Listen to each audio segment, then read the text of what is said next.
Hello and welcome to the Sprint 138 review.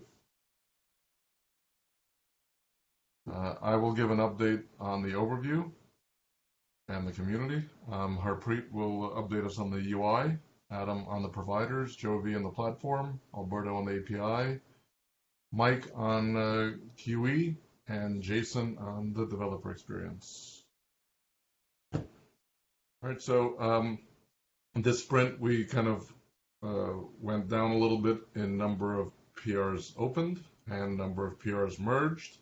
Sprint 137 was a bit of an anomaly in that there were a lot of minor fixes to connect to various tools that each of the repository uses. So that's why you see the spike there. Besides that, I think it's a good trend from 135, 136, and 138. Take out 137, I think the line is going in the right direction. So, very good. All right, on the ratios, we finally kind of got to the right place. We have 65 bug fixes and 54 enhancements, so we're finally getting more bug fixes than enhancements, and that's a good sign, considering that we're stabilizing Yansa. And then finally, this is the health list of all the major repos we track. Sorry, it's an eye chart. Still working on fixing this to make this a little bit more readable for all. And then finally, the Manager Q Yansa beta release has arrived. Some of the cool things in it are OIDC support, RPM-based builds that allows users to use Yum updates. There's now a Manager Q operator for the codified build. We support OpenShift 4, and there are faster inventory updates for VMware, Kubernetes, and OpenShift. If you want to read more, go to that link there. That's the blog post that I created that goes into the details around all of the changes, for all the major changes. And with that, I turn it over to Harpreet. Thanks, Oleg. Hello, everyone. We had a total of 33 UI PRs merged this sprint. Main bugs and enhancements are listed here on this slide with the links to the PRs. Next slide, please. All of the cloud provider forms were updated with data-driven forms using API. Forms work in a similar way. You will see some minor visual changes on the screen, such as now with new changes, user will be prompted to select a type before presenting them with the rest of the form. This PR has improved developer experience and made it easier to implement other types of provider forms. Next slide, please. During last sprint, I went over changes to chargeback rates and assignments de-explorization. Similar work was done in chargeback reports area as well. As you can see on the before screenshot, we used to have a tree on the left with folder structure and then their respective reports under them.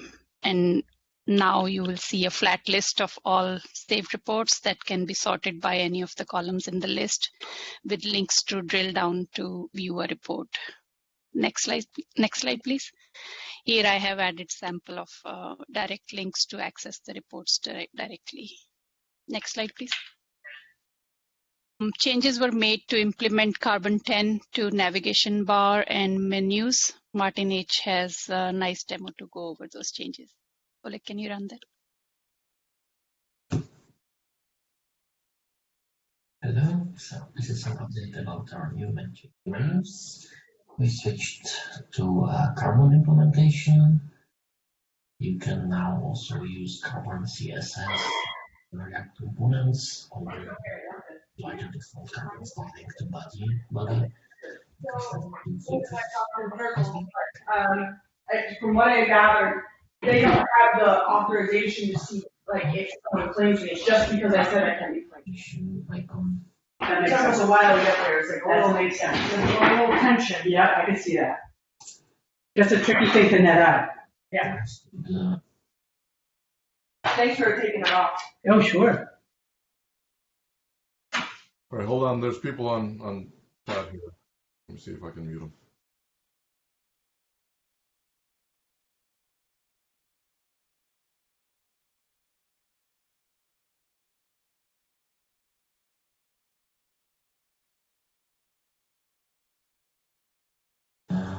Number function has moved to Let me the restart this 1 second. Here we go. Hello, so this is an update about our new JQ menus. We switched to Carbon implementation. You can now also use Carbon CSS and Carbon React components, although we do not apply the default Carbon styling to body, because that would conflict with butterfly styling. We've completely removed the navbar on the top. Only the notification icon button remains. It's now part of the breadcrumbs area. Before the rest of the navbar function has moved to the menu. See the username and client's name here. The group. All the menu items, including logout, and new settings menu, which has all the documentation links from before, the user settings link, and appliance settings. As for the menu itself, it no longer works on hover, you have to click, and it no longer expands to 3 levels visually. The third level navigation is on downwards here. We also have a new search functionality. You can search for any part of the menu item name. But you have to search for words that are there. So for example, cloud space, won't find anything. Actually click on the menu items. I think you can also collapse the menu. It will expand when click menu item, but afterwards it will stay collapsed. And we try to show initials here for my username, but we fall back to just the first letter of the name. We'll log out now, and I'll show you how it looks when you have multiple groups.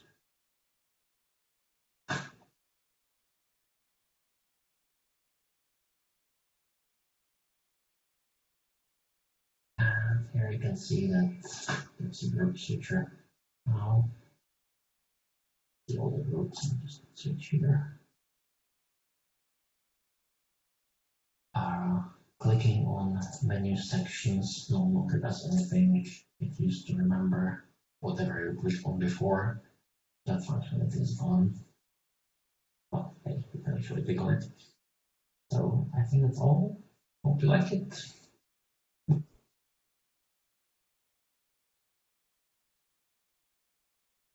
Over to you, Adam. Thanks, Oleg. For Ansible Tower this sprint, we updated the psych gem to fix parsing an invalid YAML. Ansible Tower allowed you to put extra backslashes into some of the YAMLs, and when that was getting returned for a job template, the previous YAML parser was raising an exception. Earlier sprints, we put an enhancement in to catch that exception and skip that particular job template, but it turns out that updating to a new version of the YAML parser actually fixes it. So this YAML parser is built into Ruby 2.6 and 2.7, but we're forcing the update to a newer version. If you're on Ruby 2.5, this should fix it for you. We also had an enhancement to allow artifacts from a job to be returned. So these can be set by a playbook using set stats. And now if you call raw artifacts on the job, it'll pull these back from the Ansible Tower. For OpenShift, we fixed a bug where if you were trying to queue metrics capture on demand for a container provider that was failing, we did some refactoring of the core metrics code that was causing some of the methods to be no longer present in the modules they're being called from. So got those fixed up, so now you can on-demand request metrics capture for OpenShift and Kubernetes again. We also fixed Prometheus for OCP v4. It was tech preview for OpenShift v3, but between the time of OpenShift 3.11 and v4, they changed some of the metric counter names, so we weren't actually pulling any metrics back. So everything looked like it worked, but it would just not actually get any data back. So fix that up so now you can use Prometheus for metrics on OpenShift v4. Next slide. There's a lot of work on Google this sprint. There's a GCE log now for fog output. What we found was newer versions of the underlying Google API client were trying to be quote unquote helpful by defaulting to the Rails logger. And it turned out this is just dumping a huge amount of data if you're doing a refresh to the development and production logs. So now we have a GCE log specifically for that, and we are setting that to the Fog Google logger now so that you can separate that log output out of the normal Rails log. Compounding this problem was we're also logging exceptions for some common issues. So on Google, if you configure a load balancer with a set of instances, when those instances get deleted, they're not actually removed from the load balancer. So when we're trying to cross-link instances to load balancers, it was raising an exception.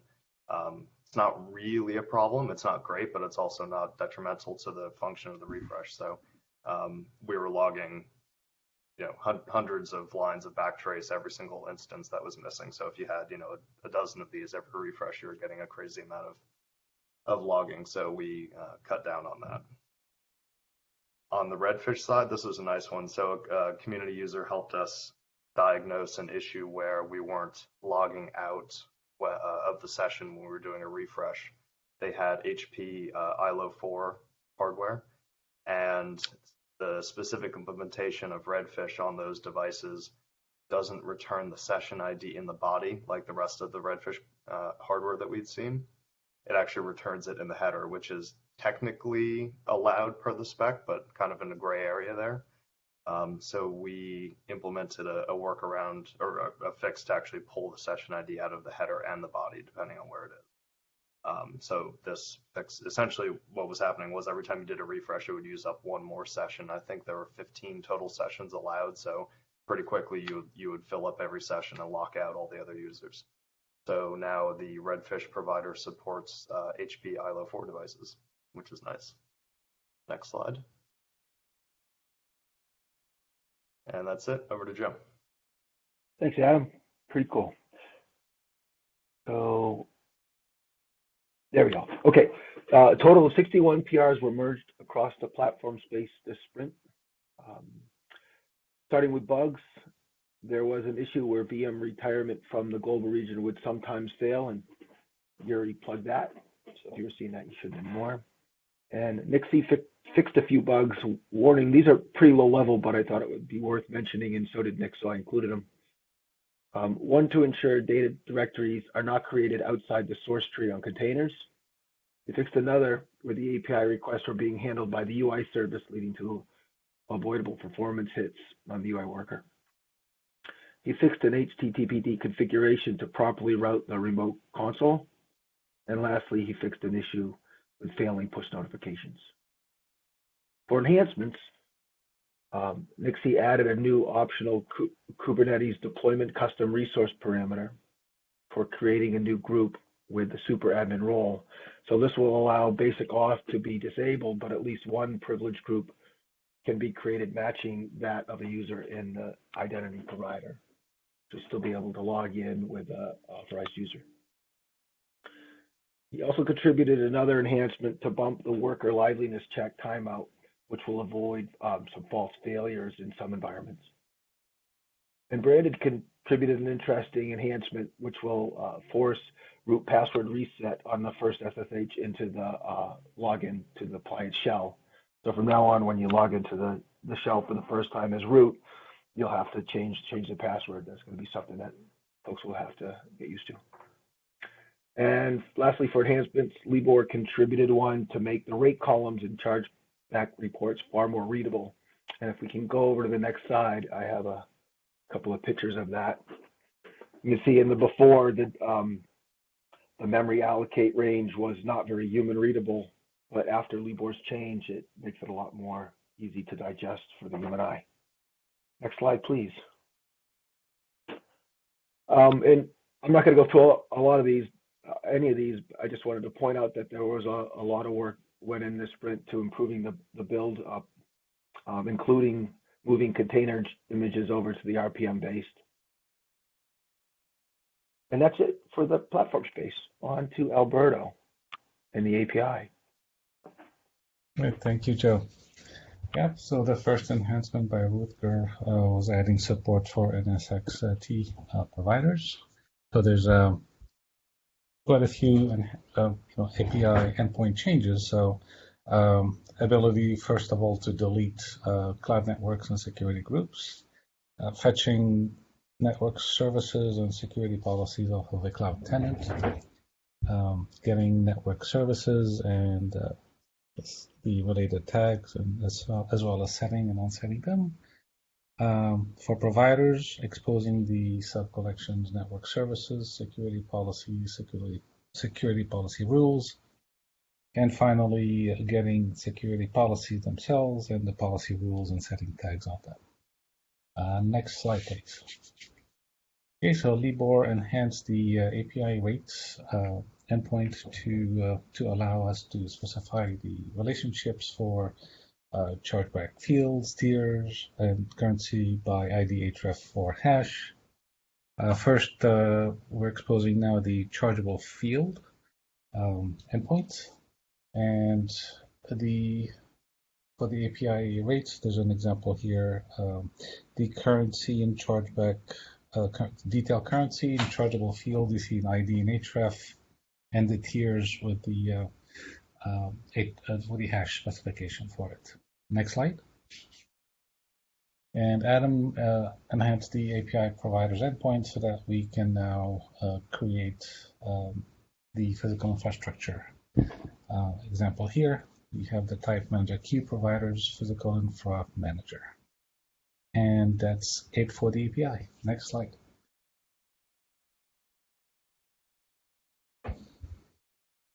Mike? Yep, sorry, getting myself unmuted. We had more PRs that are shown in the label and author summaries on the left side there. These are just the labels and authors where we had more than one. So a lot of focus this sprint on fixing tests and automating tests with a lot of contributions from Tassos, Parthvi, Nadim, Nandini, and Devidas. I made some small updates to MIQ version and integration tests. MIQ version is the ManageIQ repository that we use for modeling ManageIQ versions and enhanced its ability to compare upstream release names and to do greater than less than version comparisons when we're running tests.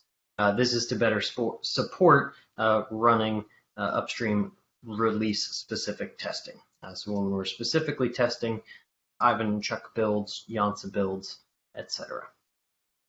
10.164, Tassos found and fixed an issue within our managed known providers method. This reads all the providers on an appliance and generates a list for us of which providers are configured on an appliance. That includes picking up some of what we might call the child providers, for example, network providers that are included when you configure a cloud provider. It was causing some erroneous matching and would match against providers used for testing that weren't actually deployed on the system. So that changes our behavior at runtime when we're running tests as far as determining which providers are configured on a system and directing tests for that provider to that test target system. Devidas had 2 PRs this sprint where he was automating RBAC test cases related to custom group editing and related to DB user passwords that are all special characters. Niaz automated a test case for loading services page with 1,000 services. So he used Rails to duplicate services and measure the performance of that services. Parthvi automated several test cases related primarily to REST wildcards searching and to services displaying imported dynamic dialog options after the service has been ordered. And Silas has automated our genealogy comparison test cases, cloning a VM and automating the test that the genealogy tree is correct and that we can compare items in that tree. That's it from QE. Thanks. Okay, on the developer side, the big change that we did was the ManageIQ Docs repo was converted to Markdown from ASCII doc. It's an interesting change because the website hasn't been updated yet. So what we've done is change the website to build from the Yansa branch, which is still in the old ASCII doc format. And moving forward, now that Markdown's in, we're working on changing the website to build from there. The other thing to note is that ManageIQ Docs was renamed to ManageIQ-Documentation to be more consistent with the rest of our repos. If you have a fork, you can rename the fork itself by going into your fork settings and renaming there. And then also make sure you update your remotes in your local Git clone to point to the new repo. When you rename something in GitHub, it sticks around for about 6 months, the redirect. But after that, it will stop working. So 6 months from now, if you don't change it, it's going to be a weird error. And that's it on the developer side. All right. Well, thanks to everybody who presented, to Harpreet, Adam, Joe, Alberto, Mike, Jason, and Martin H. for the video. We will try to post that video up to ManageIQ YouTube, and all of these will get posted to their usual places. The recording to YouTube and the slides to SlideShare, and we will update the manageiq.org/sprints webpage to point to all of that stuff. So thank you, everyone, and we will meet again in 2 weeks, June 24th. Thanks, everybody.